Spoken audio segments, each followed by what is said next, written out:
네, 중립국에 대한 이야기는 6.1준에 중립군 이야기가 나왔습니다. 구한말에. 그거에 대한 동영상 찾아서 한번 보시죠.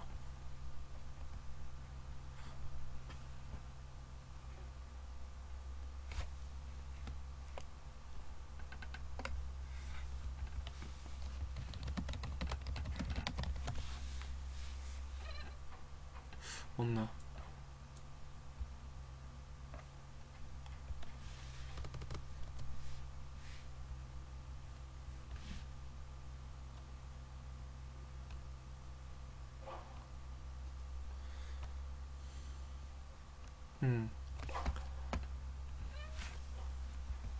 역사 속에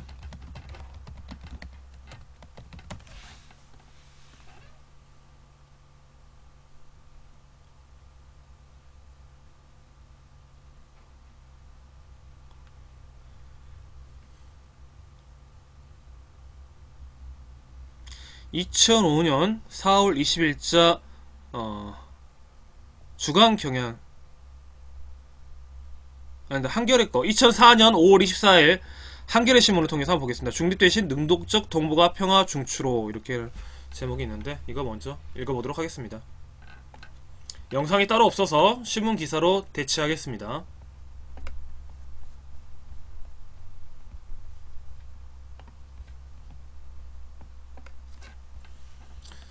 지난 세기 반복된 영세 중립론 뛰어넘어야.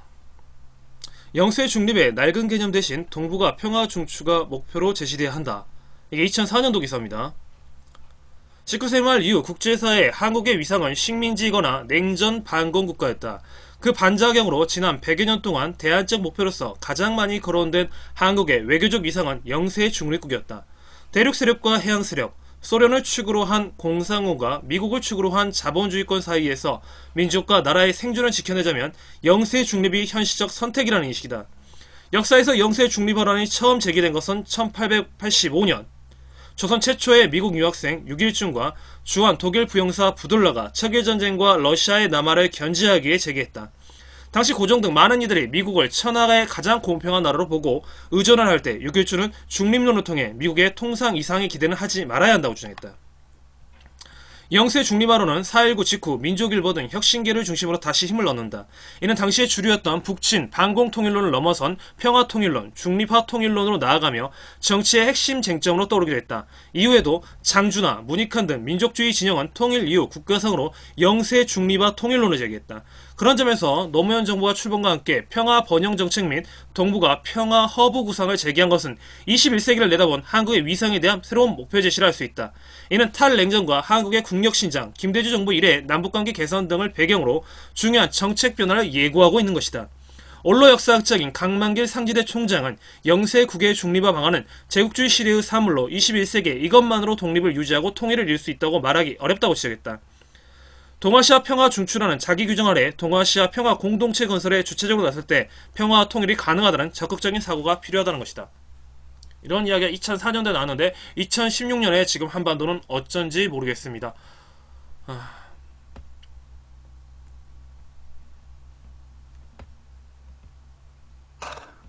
참 어떻게 얘기를 정리하죠. 그렇게 생각하신다. 저는 제가 아무도 저를 상대 안 해주셔서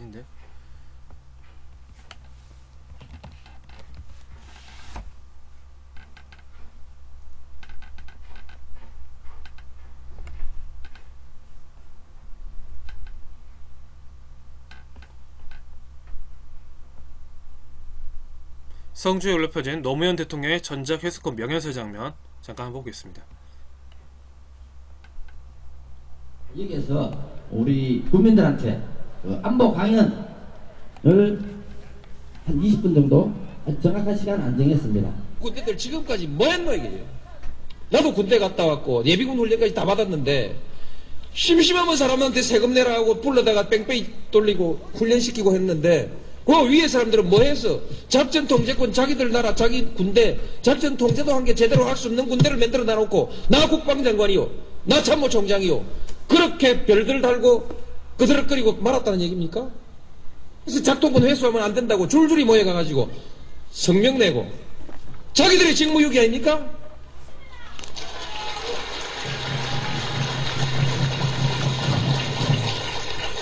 부끄러운 줄 알아야지. 이렇게 수치스러운 일들 하고 자꾸 한번 돌려받으면 우리 한국분들 잘해요. 경제도 잘하고 문화도 잘하고 영화도 잘하고 한국 사람들이 외국 나가보니까 못하는 게 없는데 전화기도 잘 만들고 차도 잘 만들고 배도 잘 만들고 못하는 게 없는데 왜 작전통제권만 왜 못한다는 얘기입니까?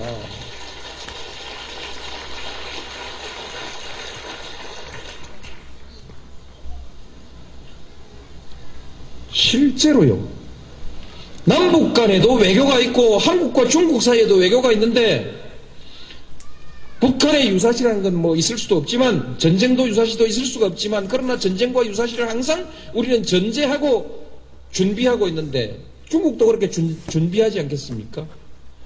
한국군이 작전 통제권을 가지고 있을 때 북한과 우리가 대화하는 관계, 중국과 우리가 대화할 때 외교상의 대화를 할 때 동북아시아 안보 문제를 놓고 대화를 할 때 그래도 한국이 말빨이 좀 있지 않겠습니까?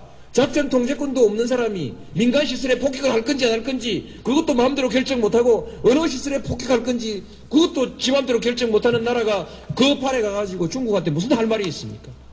북한한테 무슨 할 말이 있어요? 이것은 외교상의 실리에 매우 중요한 문제 아니겠습니까? 한국군이 방위력이 얼마만큼 크냐 정직하게 하자. 언제 역전된 걸로 생각하십니까, 여러분?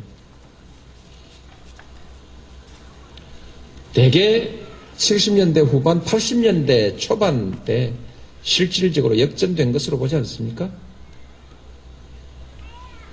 이제는 뭐 국방력이고 뭐 경제력 때문에 그게 뭐 85년이라고 한번 잡아봅시다. 85년에 역전됐으면 지금 20년이 지났습니다. 우리가 북한의 국방비에 몇 배인지 숫자를 지금 외지는 못하겠는데 여러 배를 쓰고 있습니다. 두 자릿수 아닙니까?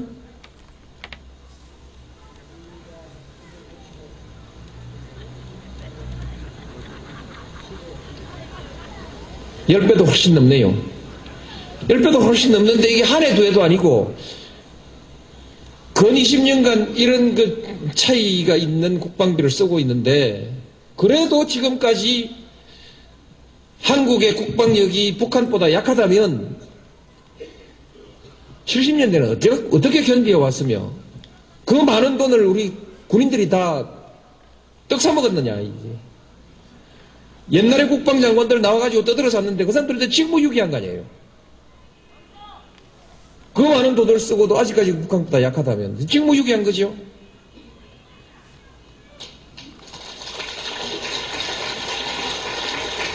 정직하게 보는 관점에서 국방력을 비교하면 이제 이 사단은 뒤로 나와도 괜찮습니다. 그 뭐 공짜 비슷한 건데 기왕에 있는 건데 그냥 쓰지 인계철선으로 놔두지 뭘 그 시끄럽게 옮기냐. 그렇죠. 저도 그렇습니다. 시끄럽게 안 하고 그냥 넘어가면 좋은데 제가 왜 그걸 옮겼냐. 옮기는데 동의했냐. 심리적 의존관계 의존 상태를 벗어나야 됩니다. 국민들이 내 나라는 내가 지킨다라고 하는 의지와 자신감을 가지고 있어야 국방이 되는 것이지 미국한테 매달려가지고 바지가랑이 매달려가지고 미국 엉덩이 뒤에서 숨어가지고 형님 백만 믿겠다. 이게 자주국가의 국민들의 안보의식일 수가 있겠습니까? 이렇게 해서 되겠습니까? 인계철선이란 말 자체가 염치가 없지 않습니까? 다음 나라 군대를 가지고 왜 우리의 안보를 위해서 그 인계철선으로 써야 됩니까? 피를 흘려도 우리가 흘려야죠. 그런 각오로 하고 우리가 할 수 있다라는 자신감을 가져야 무슨 경제적인 일이나 또 그 밖에 무슨 일이 있을 때 미국이 호주머니 손 넣고 그러면 우리 군대 뺍니다. 이렇게 나올 때 이 나라의 대통령이 미국하고 당당하게 그러지 마십시오 하든지 빼십시오 하든지 말이 될 거 아니겠습니까?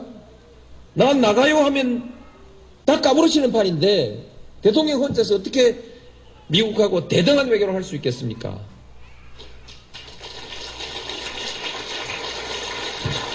완전하게 대등한 외교는 할 수 없습니다. 미국은 초강대국입니다. 아, 볼 때마다 새롭습니다. 노무현. 그런 헛소리 나면 안 되고 미국의 힘에 상응하는 미국의 세계적 영향력에 상응하는 대우를 해줘야 됩니다. 동네 힘센 사람이 돈 많은 사람이 동네 길 이렇게 고칩시다, 뚝 이렇게 고칩시다, 뭐 산에 나무 심읍시다 하면은 어지간한 사람 따라가는 것이죠. 미국이 주도하는 저한테도 질서 우체국 그것을 거역할 수가 없어요. 알림 그러나 카톡 왔네요. 최소한 자주국가 한번 해보시고 안 돼, 체면은 유지해야 될 거 될지 안 아닙니까? 될지는 잘 모르겠는데 때때로 한 저하고는 번씩 배짱이라도 내볼 수 있어야 될 거 아닙니까? 근데 그 컴퓨터 잘 안되면 컴퓨터에 들어가서 소리 설정이 있어요. 소리 설정 보면 마이크 설정에서 속성 들어가면 그 수신인가 뭐 기본인가 이제 운영체제를 잘 모르니까 거기에 보면 마이크 증폭이 있어요. 마이크 증폭을 하면 사용하는데 그렇게 크게 무리는 없을 것 같아요 아마. 근데 저하고는 좀 호환이 안 되는 것 같더라고요 그 마이크가. 그러니까 우리가 노래방에서 쓰는 것처럼 그런 마이크가 아니니까 조금 불편하긴 하더라고요. 이것도 역시 그래서 증폭을 하니까 이거는 좀 이제 편안하게 되는데 그 마이크는 저하고 좀 안 되더라고요. 한번 해보시면 네. 안 되시면 그냥 버리시고요. 어쩔 수 없는 거고. 잘 사용하시고 방송 편안하게 하길 바라겠습니다. 네. 네. 아유, 아침에 유리딱새님 잠깐 오셨다 가셨어요. 몸이 많이 안 좋으시다고 그러시네. 큰일이네. 어떻게 해야 될지 모르겠는데. 최고의 방송. 네. 네, 짧아요 이게. 최고의 방송 움직입니다. 그 대까지 같이 보냈으니까요. 그 마이크만 보낸 게 아니라 마이크 넣을 수 있는 대까지 같이 보냈으니까 그 마이크는 버리시다가 그 대는 다른 마이크로 또 사용할 수 있으시니까 사용하시면 될 거예요 아마.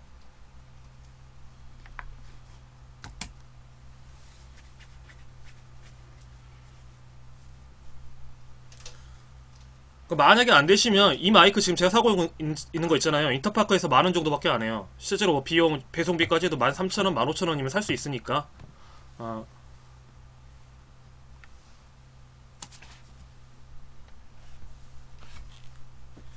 그렇게 크게 뭐 비싼 거 살 필요 없더라고요. 비싼 거 할 필요도 없고.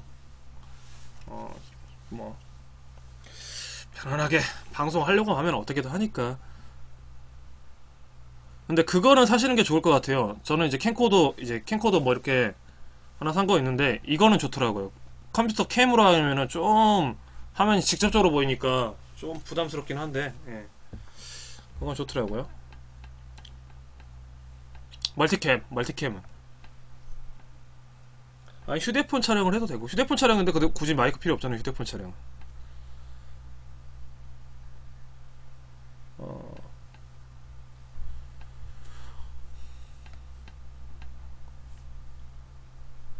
캠박은 안 할 거니.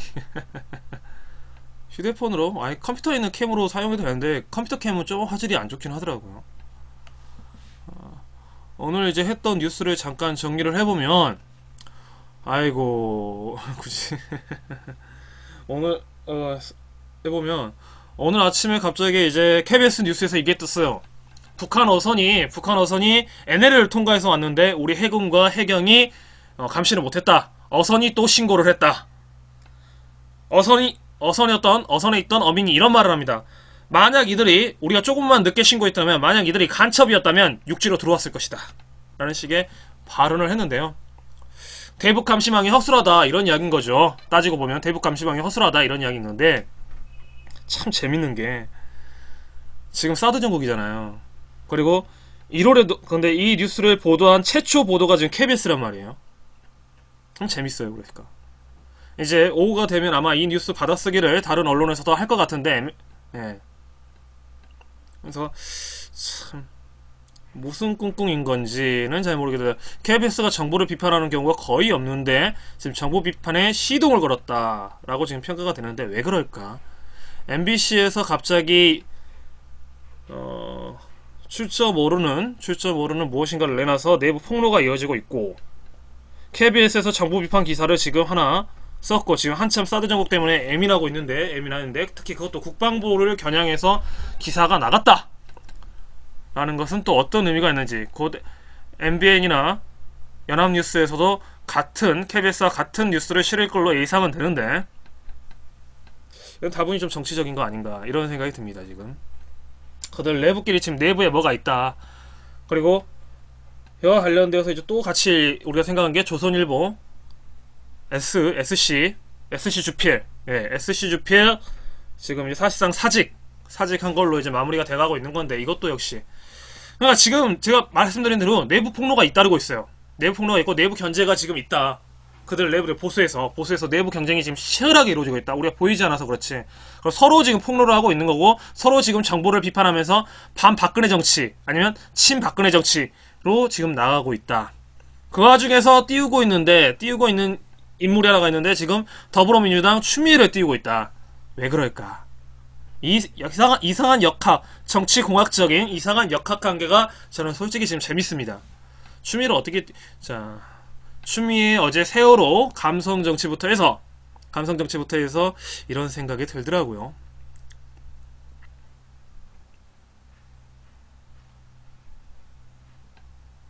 어떻게 될까? 갑자기 그리고 사드의 당론으로 가겠다라는 식의 말은, 새누리당은 사드 찬성에 만장일치했답니다. 무슨 화백회의도 아니고 신라시대 화백회의입니까? 어떻게 새누리당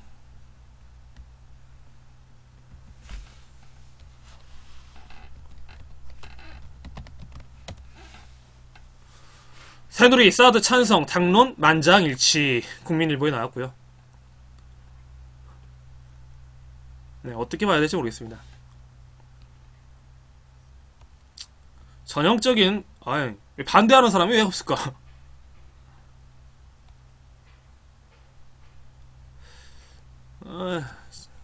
아니, 북한식 정치도 아니고, 반대하면 안 되나? 반대하면 다음에 공천 못 받을까봐 그럴까? 왜 반대 의견이 있을까? 아니, 적어도 성주, 김천 이쪽 국회의원들은 반대 의사를 좀 해줘야 되는 거 아닌가요? 자기 지역에 지금 당장에 잡힌 거 있는데.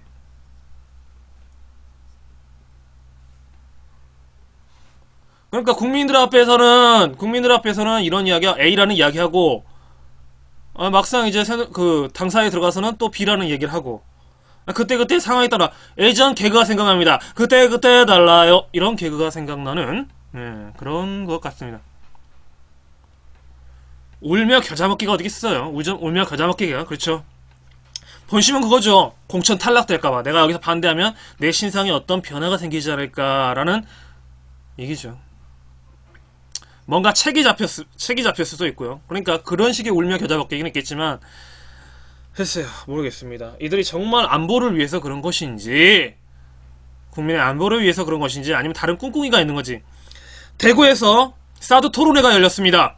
농민들을 상대로, 일반 시민들을 상대로 열린 토론회 치고 너무나 전문어가 난발이 되고 핵심이 없었어요. 마치 저는 그래서 4대강 때 교수 토론회가 열렸던 거하고 똑같은 상황이 연출되고 있는 것이 아닌가라는 생각이 들더라고요. 또 그리고 이제 어떤 사람이 물어보니까 추정치다. 아니, 추정치를 갖고 국민의 안전을 보장하겠다? 이것이 지금 현재 지식인이라는 사람들이 하고 있는 버릇이다. 이게 어용지식인들이죠. 어용지식인. 이게 어떻게 지식인이겠습니까? 그냥 교수 탈을 쓰는, 그냥 어떻게 표현하면 좀 그렇지만 저는 정말 그 사람들 지식인 아니라고 생각합니다. 그리고 일설에 이제 네티즌들의 설이기 때문에 이건 말씀드릴 수 없겠는데, 카이스트 시험지 갖고 나온 거 아니냐, 뭐 이런 식의 네티즌들의 뭐 이런 이야기들이 또 있더라고요. 근데 일설이니까요.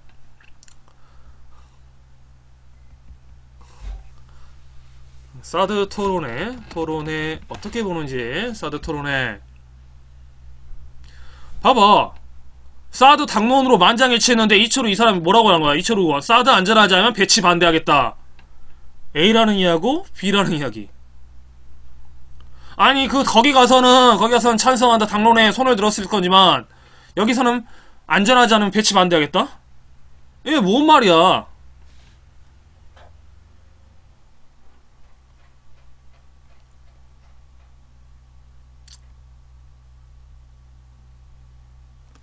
압박 나선 사드 찬성 당론 만장일치. 신중 모드 추미애. 민생은 민생.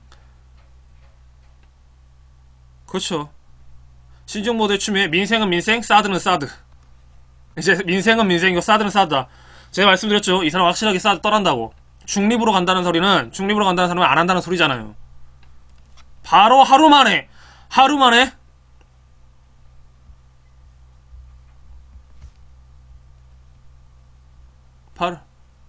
이 기사 뜬 거 보면 당론 결정 시점 정하지 않았다. 결국 계속 밀고 나겠다는데, 처음에 비판할 때가 뭡니까? 김종인의 전략적 모호성에 대해서 비판을 하지 않았습니까? 전략적 모호성에 대해서. 근데 자신 역시 전략적 모호성으로 지금 가겠다라는 소리잖아요, 이것도. 분명하게 사드는 반대하겠다. 세월호 문제에 자기가 책임지고 하겠다. 라는 것을 공약으로 내세웠음에도 불구하고, 이제 막상 이제 당대표 배지를 받으니까 갑자기 안면 몰수하는 거죠. 아, 지금 이거 뭐 하자는 거야? 뭐 하자는 거야? 우리 어떻게 봐야 될까요?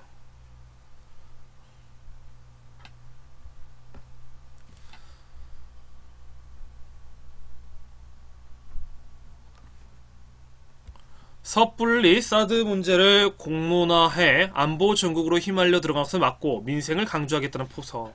그런데 지금 안보가 결국 민생인 거예요. 안보하고 민생을 따로 볼 게 아니라, 지금 성주 사람들 중에, 김천 시민들 중에, 성주 시민들, 김천 시민들 중에 제대로 지금 일상생활 하겠어요?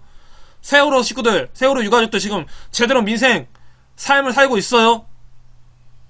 옥시 사태, 폭스바겐 사태, 가볼 오토텍 사태, 그리고 연일 서울에서 열리고 있는 각종 사업장 폐사에 따른 민주 노동위원회, 노조위원회들,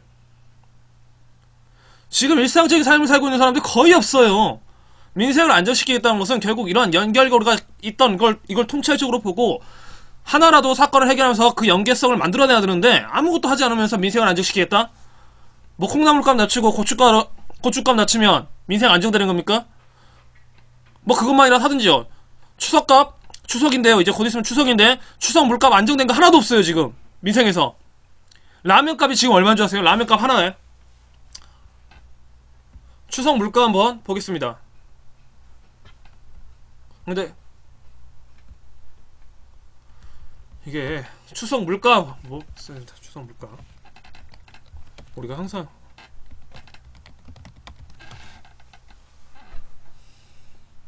자, 세종시 추석 명절, 이건 뭐 청양군 추석 명절 각종 다 지자체에 맡겨놓은 거죠. 지금 24시간이 모자라 관세청 추석 특별 통관 대책실, 전북도 추석, 지금 각 지자체가 낮춰서 이렇게 하고 있다는 건 뭐예요? 인재 잡겠다는 거잖아요. 옥천군, 김해, 전북, 정부에서 나서서 하고 있는 건 없어요. 다 지자체에서 하고 있는 거지 지금. 정읍, 왜 지자체에서 나서겠어요? 지자체는 바로 민심이 보이거든요. 민심이 보이니까 지자체에서는 바로바로 하는 겁니다.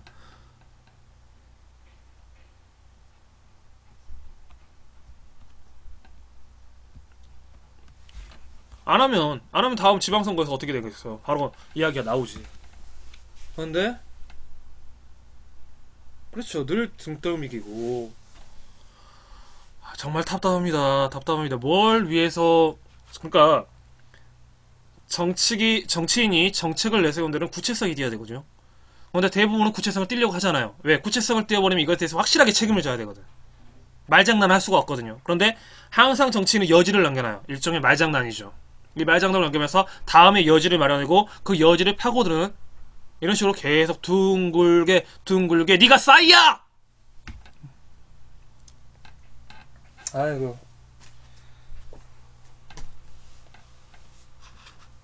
이런 식으로 한다는 거죠. 굉장히 그래서 답답합니다. 그리고 특히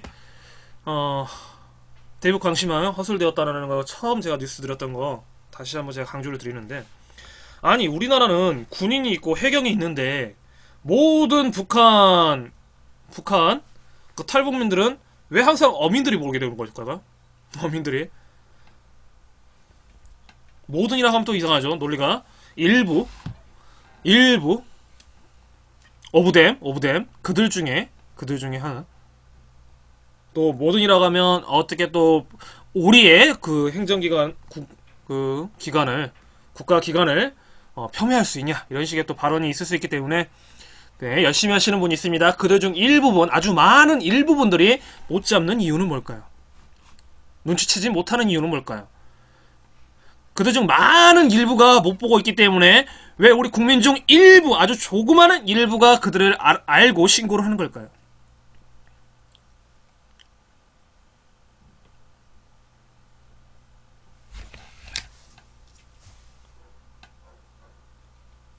그렇죠. 옛날 간첩 사건도 그렇고 잠수함도 어물에 걸려서 잡히고 뭐 국민의 신고의식 중요합니다. 근데 그 전에 NNL 중국어선으로 그니까 말이 웃겨요. 중국어선인 줄 알았대요. 중국어선인 줄 알고.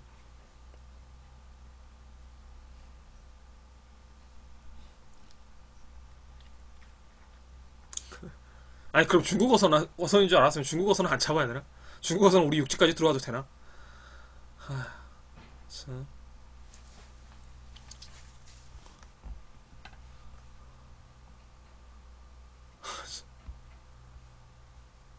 아니 그 배가 중국어선이어서 못 잡았다는 게 아니고요. 말 오해가 생길 것 같아서 다시 한번 정리드리면 중국어선이 하도 들락날락거리니까 우리가 감시를 제대로 할 수 없었다 이런 맥락에서 그런 말들이 나왔던 것 같은데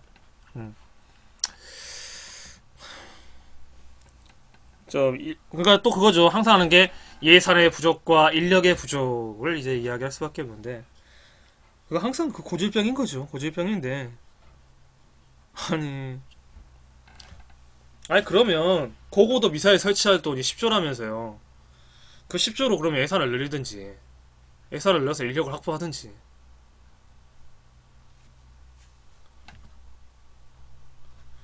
그러면 지금은 그러면 그전에는 예산이 있어서 그러면 북한 중국어 섬 국민들이 막았습니까?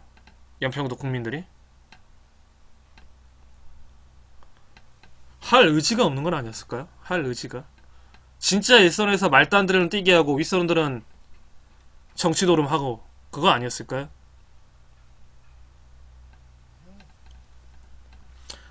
아니 말로 지자체 연석 가는 돈만 갖고 가봐요. 연석 가는 막 해마다 12월 뭐라고 한 9월달 되면 왜 지자체에서 연석을 깔고 도로공사하고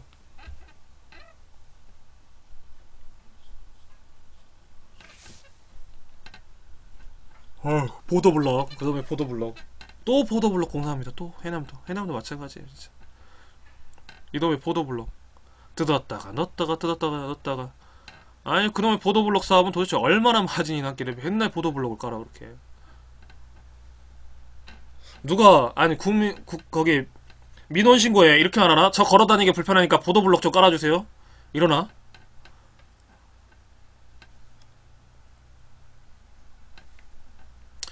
아니 그 왜 같은 시기에 거의 전국 다발적으로 보도블럭이 깔리냐고.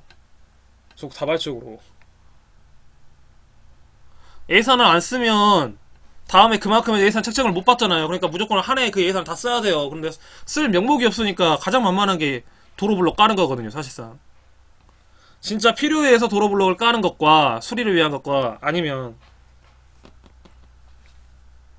아니 멀쩡한데 까 멀쩡한데 누가 봐도 멀쩡해. 여기를 굳이 해야 되나? 이런 생각이 들 정도로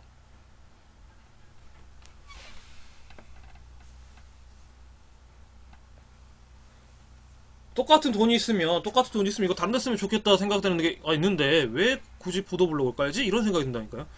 거의 동시에 거의 전국적으로 아마 해남만 그럴 것 같지는 않아요. 다른 지역도 아마 그러지 않을까 이런 생각이 들어요. 저는 여러분 지금 이제 지나가다 보면 9월달 10월달 항상 특히 그 시즌이거든요. 이것도 시즌이 있어요. 보도블록 까는 시즌이 있어요. 여름 거의 끝날 때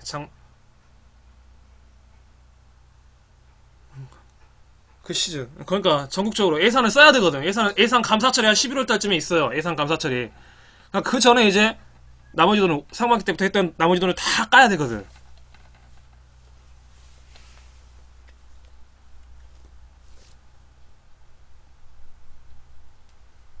그러니까 비슷비슷해요. 이게 전국 다발적인 국가 동시 뭐 정책 사업인 것처럼. 예전에는 비가 많이 왔으니까 장마 때문에 유실이 돼서 도로가 좀 그래서 고친다라는 핑계 댔는데 올해는 비도 안 왔어. 아니 사람 타 죽을 정도로 뜨거웠어요.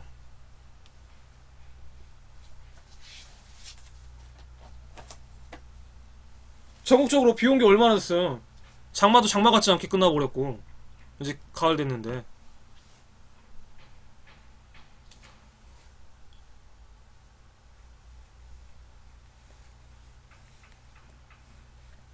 매번 핑계죠, 핑계. 아이고. 근데 왜 하필, 그쵸. 비슷할 겁니다. 나는 그래서 이것도 한번 그, 그 제보를 좀 받으면 재밌을 것 같아요. 전국적으로 보도 연석을 깔고 있는 여러분들 보고 있으면 사진 찍어서 저한테 좀 보내주세요. 어느 군 어디라고.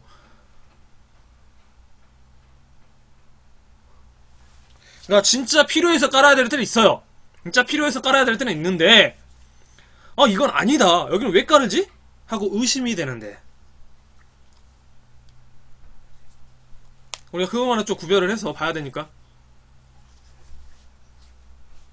그런 곳에 제보를 한번 받아보도록 하겠습니다. 얼마나 있는지 모르겠지만 뭐 혹시나 유튜브에서 보시는 분들 외국 말고요, 대한민국 남한, 북한까지는 북한은 모르겠어요. 대한민국 남한에서 살고 계시는 분들 중에서 미국 연석 간 거는 저한테 이야기하지 마세요. 중국 연석 가는 거 저 모르겠습니다. 대한민국 남한에서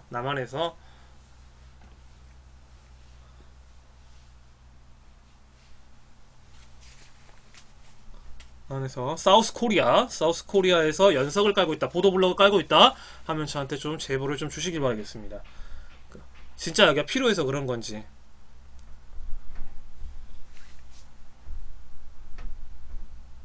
재밌을 것 같아요. 이거 한번 같은 시즌에 한번 모아보는 것도 재밌을 것 같아. 우리 동네 얼마나 보도블록 깔았나 한번 내기도 해보고.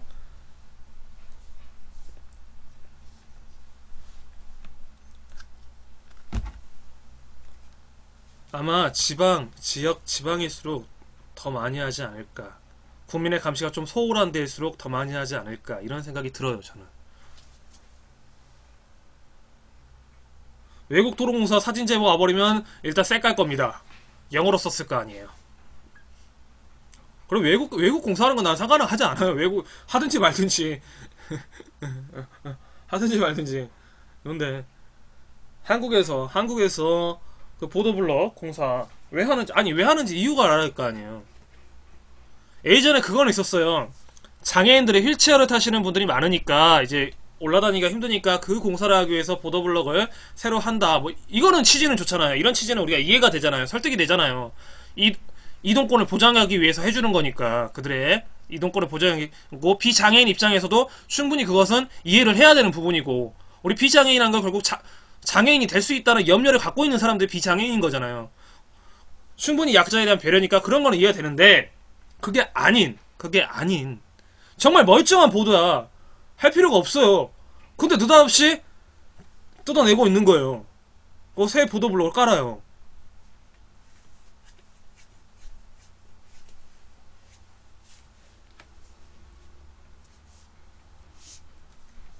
누가 봐도 이해가 안 되는 그런 공사. 좀 누가 봐도. 그리고 최근에 여러분 드셨는지 모르겠어요.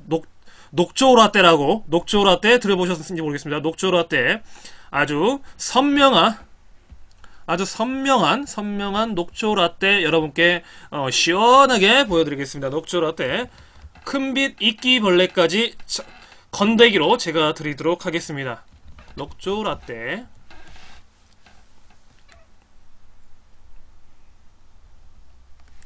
녹조라떼 한강인데 서울시는 걱정 말라, 뭐 이런 거 붙어 있어요. 부동의 커피, 네. 새로 나왔습니다. 저희 커피숍, 만년필 커피숍. 부동의 커피부터 시작해서 두 번째 출시품, 녹조라떼. 사은품으로 큰빛 이끼벌레까지 드립니다. 배고플 때 한 입씩 깨어물기 좋은 큰잎 이끼벌레. 녹조라떼.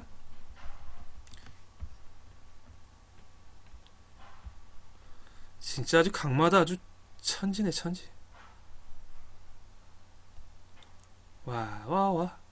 낙동강 녹조부터 해서 이 녹조라떼가 생기면 문제가 뭐냐면 그 근방에 갈 수가 없대요. 냄새가 너무 심해서.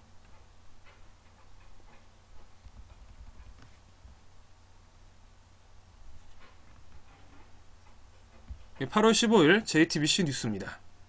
동영상이 있을 것 같은데 말을 많이 하면 내가 목이 아파서 지금.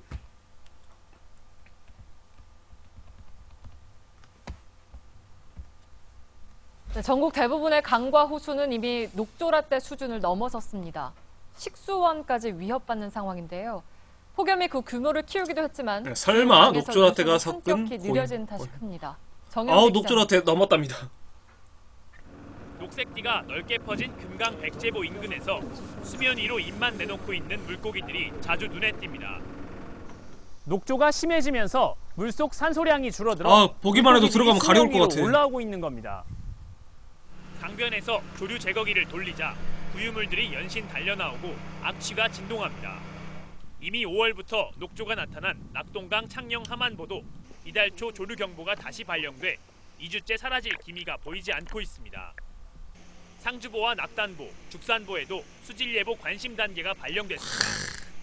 지난 장마 때 인과 질산 같은 영양 염류가 대거 유입된 뒤 폭염으로 수온이 급격히 오르자 유해 남조류가 대거 번식하는 게 심각한 녹조의 근본 원인입니다. 여기에 유속이 느려진 것도 문제의 심각성을 더하고 있습니다. 강 하류에서만 발생하던 녹조가 점차 중상류로 확대되고 있는 겁니다. 그 4대강 보호. 그러니까 왜 유속이 느려졌겠어요? 결국 4대강이죠. 저희는 4대강 판단을 사업. 좀 하고 있습니다. 유속이 느려졌고 수문만 열면 물이 고이니까 이런 현상이 일어나는 수 거죠. 있는 물이 부분. 흐르면 괜찮은데. 유속이 빨라 그동안 녹조를 볼 수 없었던 한강 상류의 경우 지난 7일부터 할당호에 녹조가 발생해 특별관리에 들어갔고 중부권 최대 식수원인 대청호의 조류경보도 2주를 넘겨 장기화될 전망이어서 식수원마저 위협받고 있습니다. 지자체들은 수질 오염물질 배출 업소를 단속하고 호의 수문을 열어 녹조를 희석할 계획이라 밝혔지만 효과를 자신할 수 없는 데다 단기적인 대책에 불과합니다. 반면 올해와 같은 폭염은 앞으로도 종종 발생할 수 있어 녹조 피해는 더 심각해질 가능성이 커지고 있습니다. JTBC 정영재입니다.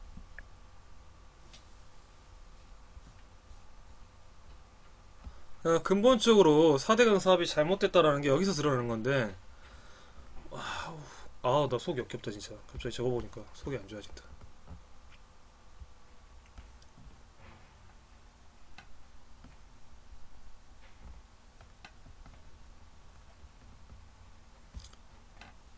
이제 여러분의 상하수도에서는 한 잔 트면 푸른색 물을 보실 수 있습니다. 컬러물이죠. 컬러물.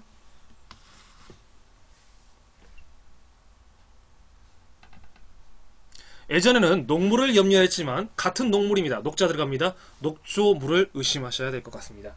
녹물은 흘려보내면 다음에 맑은 물이 나오겠지만 지금의 녹물은 계속 나옵니다. 진짜 싫다.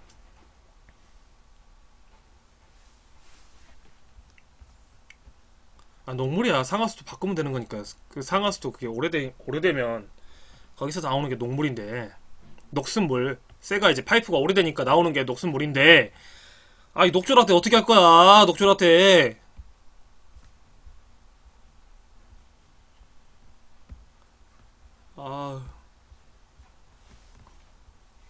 진짜 싫다.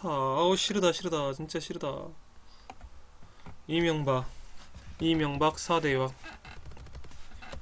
이명박 4대강.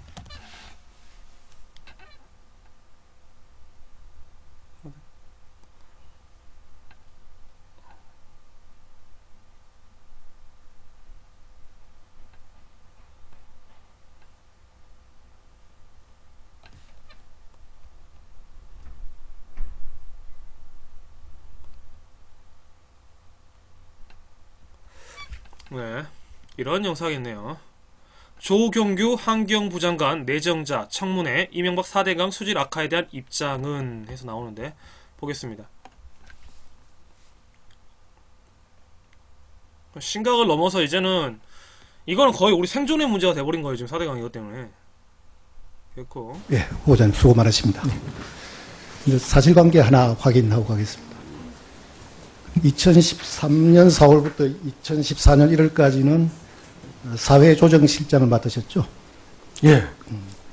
2014년 1월부터 2014년 8월까지는 무슨 보직 맡았습니까? 경제조정실장이었습니다. 아까는 경제 부분은 한 번도 일을 해본 적이 없다고 말씀하시지 않습니까? 아니, 기재부에 있을 때.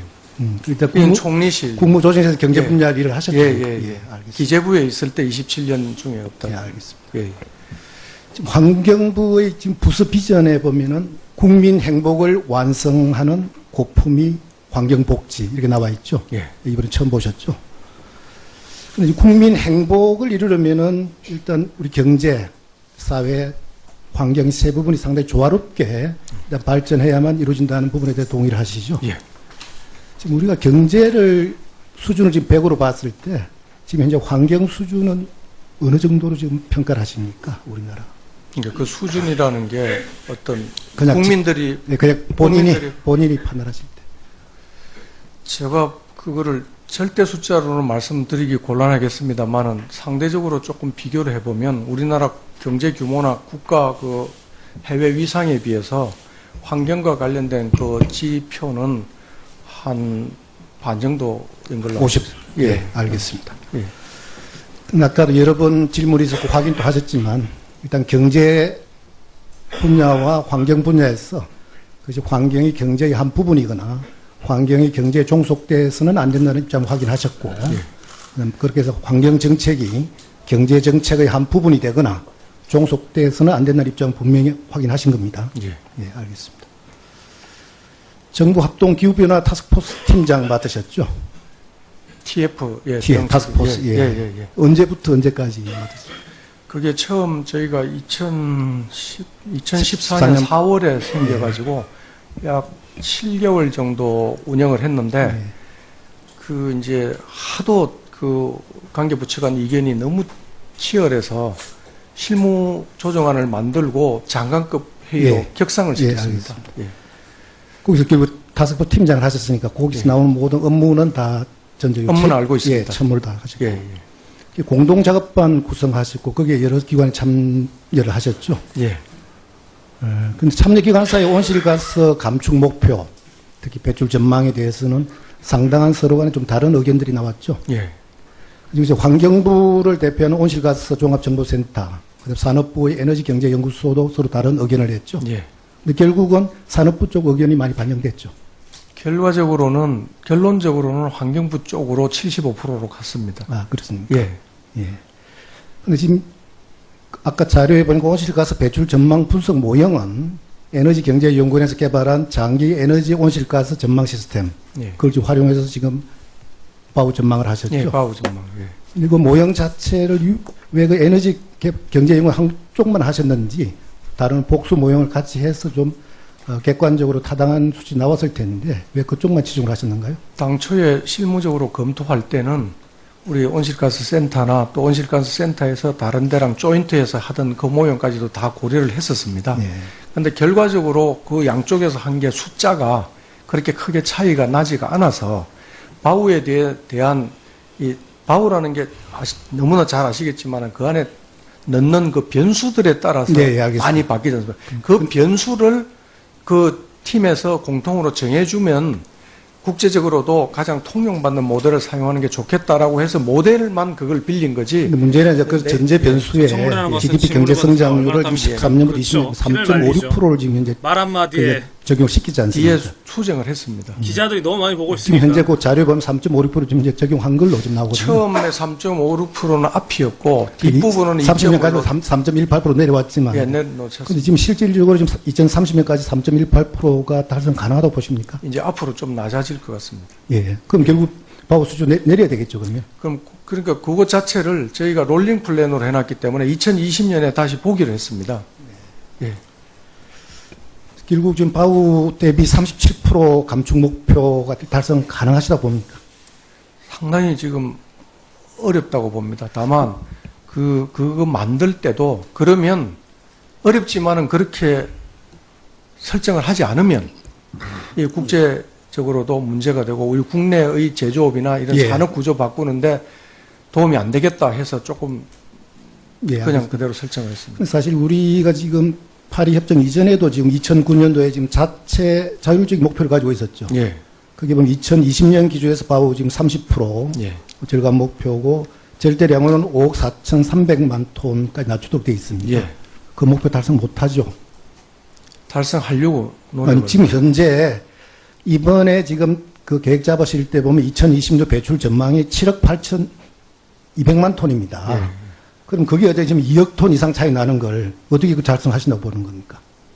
아니요, 그러니까. 2020년에 말씀하시는 2020년. 2020년은 달성 못 합니다. 그래서 그러니까 2030년에 달성하게끔. 그러니까 우리가 결국 자율주로 생겨난 목표도 좀 달성을 못했지 않습니까? 예. 근데 그 자체를 그럼 2030년 분명히 달성할 수 있다는 자신을 갖고 있다는 말씀이시죠? 그래서 저희가 2012년에 그 재평가를 해봤는데 2008년 9년에 만들었던 그 이제 자율적인 의욕적인 목표가 조금 비현실적이다. 그래서 이거를 바우도 다시 전망하고 그 감축 목표도 다시 수립을 하자라고 해서 지금 아까 아시는 대로 그렇게 진행을 했고요. 지금 현재 지금 최경환 청문회 말씀하시는 그 보내는데 37%를 어떻게 달성할 것이냐.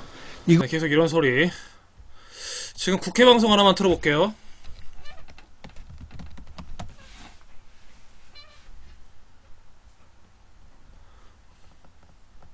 조윤선 문화체육부 장관 내정자에 대한 어떤 이야기가 나오는 것 같아요, 지금.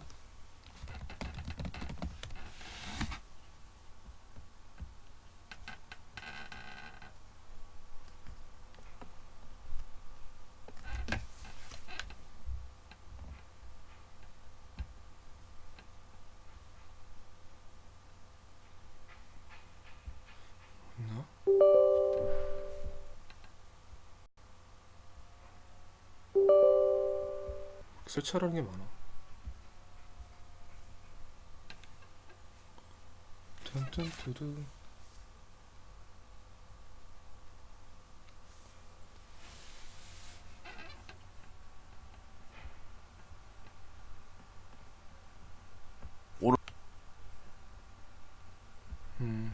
안 되는구나. 개방성이 바로 보이지가 않네.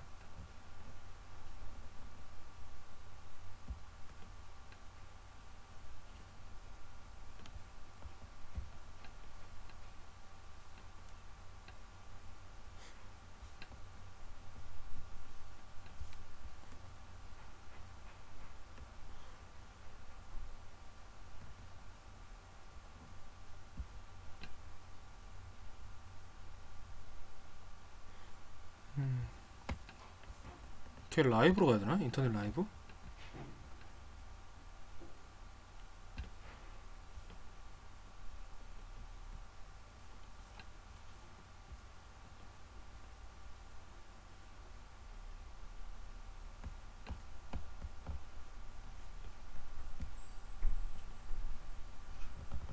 생중계 중입니다. 오늘 생중계. 이걸 한번 보고 싶은데 어떻게 봐야 되지?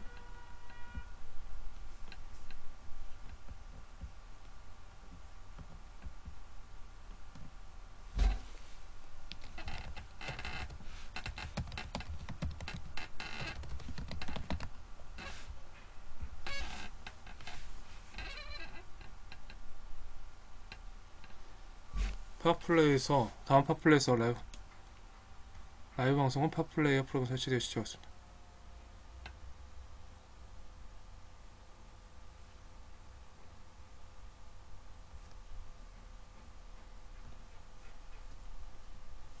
이게 뭐야?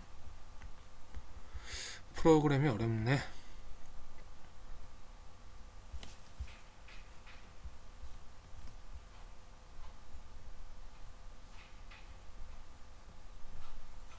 이렇게 볼 수가 있다? 안내방송.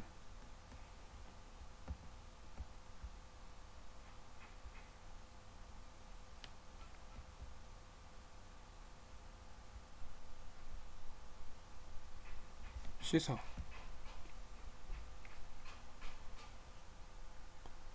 팩트.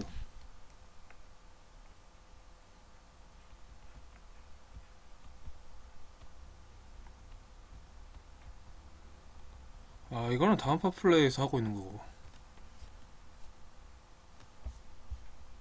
보기.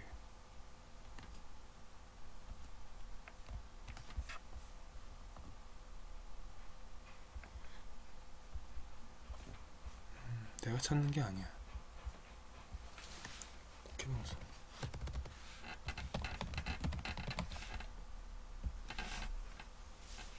없어. 초윤선.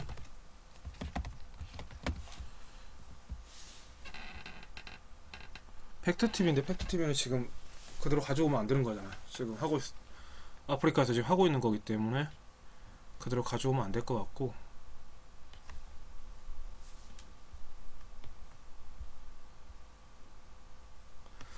뭐 국회 방송 원질의 화면이 있으면 그 원질의 화면대로만 하면 되는데 그거는 상관이 없는데.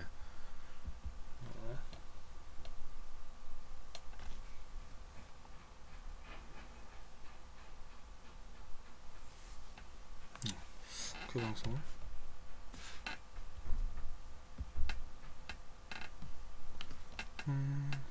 안되나 보다.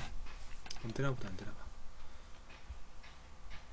오마이뉴스도 지금 하고 있어서 유튜브로 한번 다시 한번 봐볼까? 유튜브.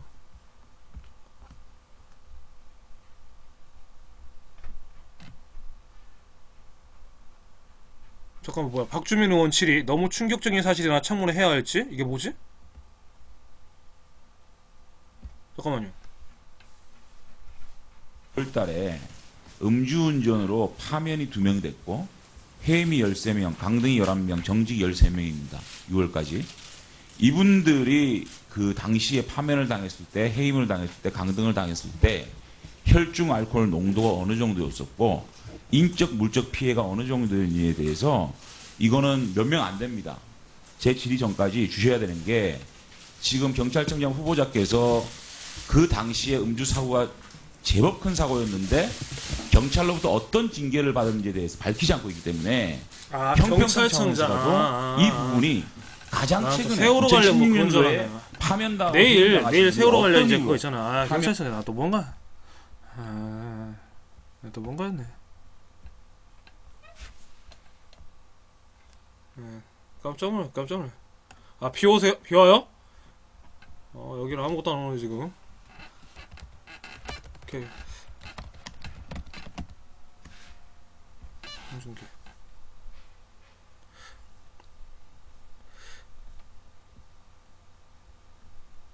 아, 팩트 아니고 오마이밖에 없나? 팩트는 지금 틀 수가 없고 내가. 야, 해남 안 와. 해남 피 안 오고.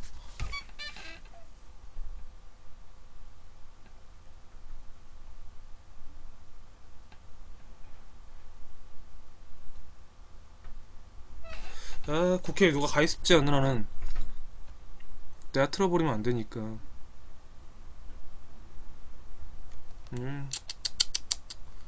팩트밖에 볼 수가 없네. 조윤선 지금 문체부 장관 후보자 인사 사항에 대해서 국회 관련 생중계를 하려고 하는데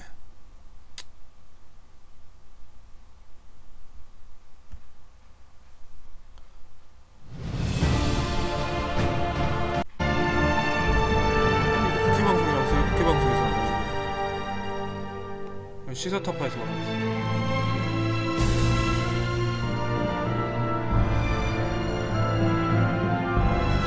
없어.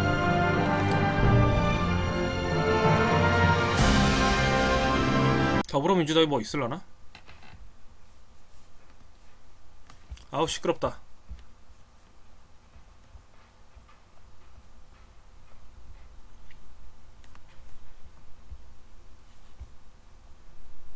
네, 아타미의 초영님 반갑습니다. 어서오세요. 친일 외구 지금 청문회 무력화 시도 중. 그게 뭔 소리예요?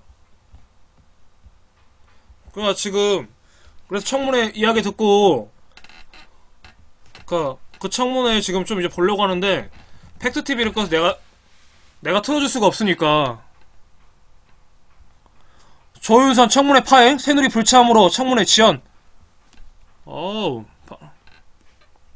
바로 나오네.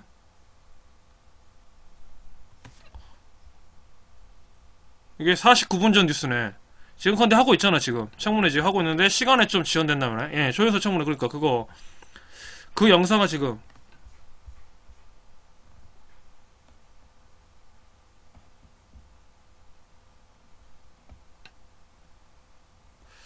찾으려고 하는데 오늘 생중계. 이거 못 본다니까, 안 보니까.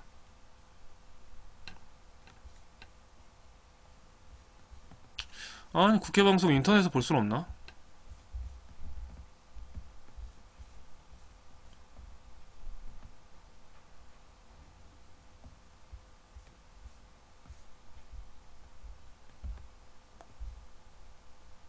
똑같잖아. 오늘의 생중계 들어가지가 않아죠.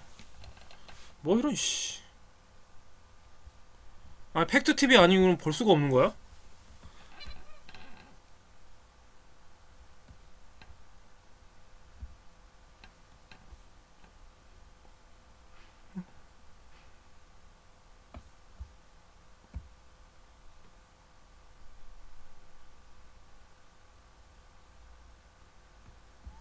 젠장 빌어먹을. 아 이것도 바로바로 해갖고 생중계 해갖고 볼 수 있게끔 인터넷으로 해줘야지. 누가 보게.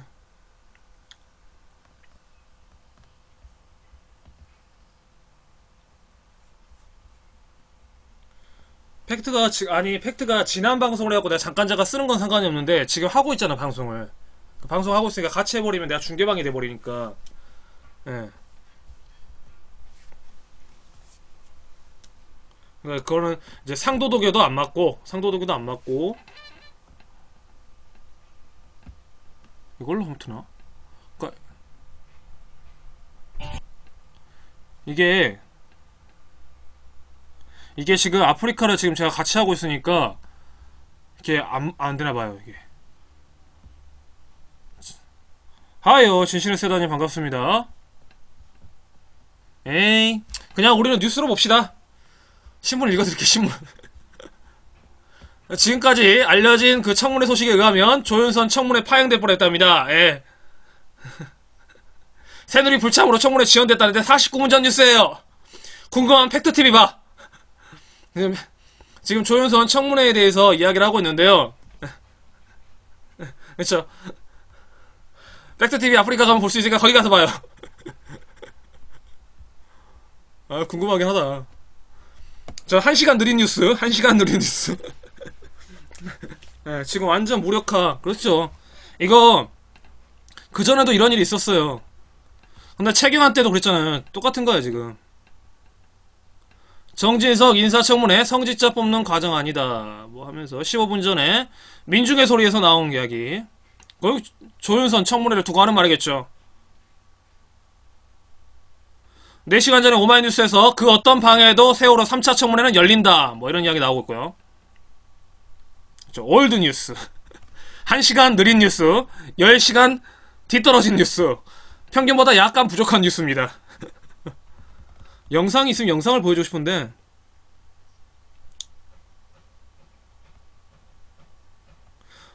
국제신문에 나왔네. 오늘 조윤선 청문회 남편 사건 수임, 재산, 형성, 교통법규 위반이 쟁점이 될 것이다. 어우.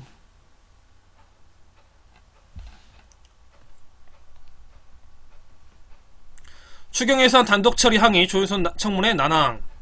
YTN에 뭐 나왔네. 그래 이거라도 보자.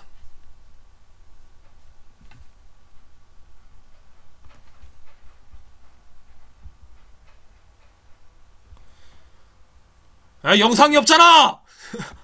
아 이런 씨. 좀 빠른 영상 좀 올려줘봐. 톡으로 볼 수 있게끔. 잠깐. 반가. 엄마 벌써 밥 시켜 먹느라고. 조윤선. 뭐 나온 거 있나? 팩트 말고.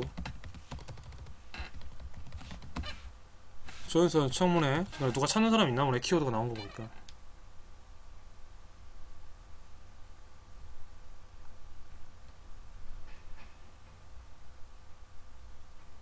(3년) 전 거잖아 이거는. 아이씨. 8월 30일 건데 실시간 스트리밍으로 지금 나오고 있는데 인사청문회 여성 이거 이분이 3번이나 해먹었어요. 지금 이번까지 하면 3번 하는 건데 한 번은 이제 여러분도 아시다시피 지금 이제 마지막으로 지금 이제 문화체육관광부 한 정권에 세 번 장관 하시는 분이야. 여성가족부부터 해서.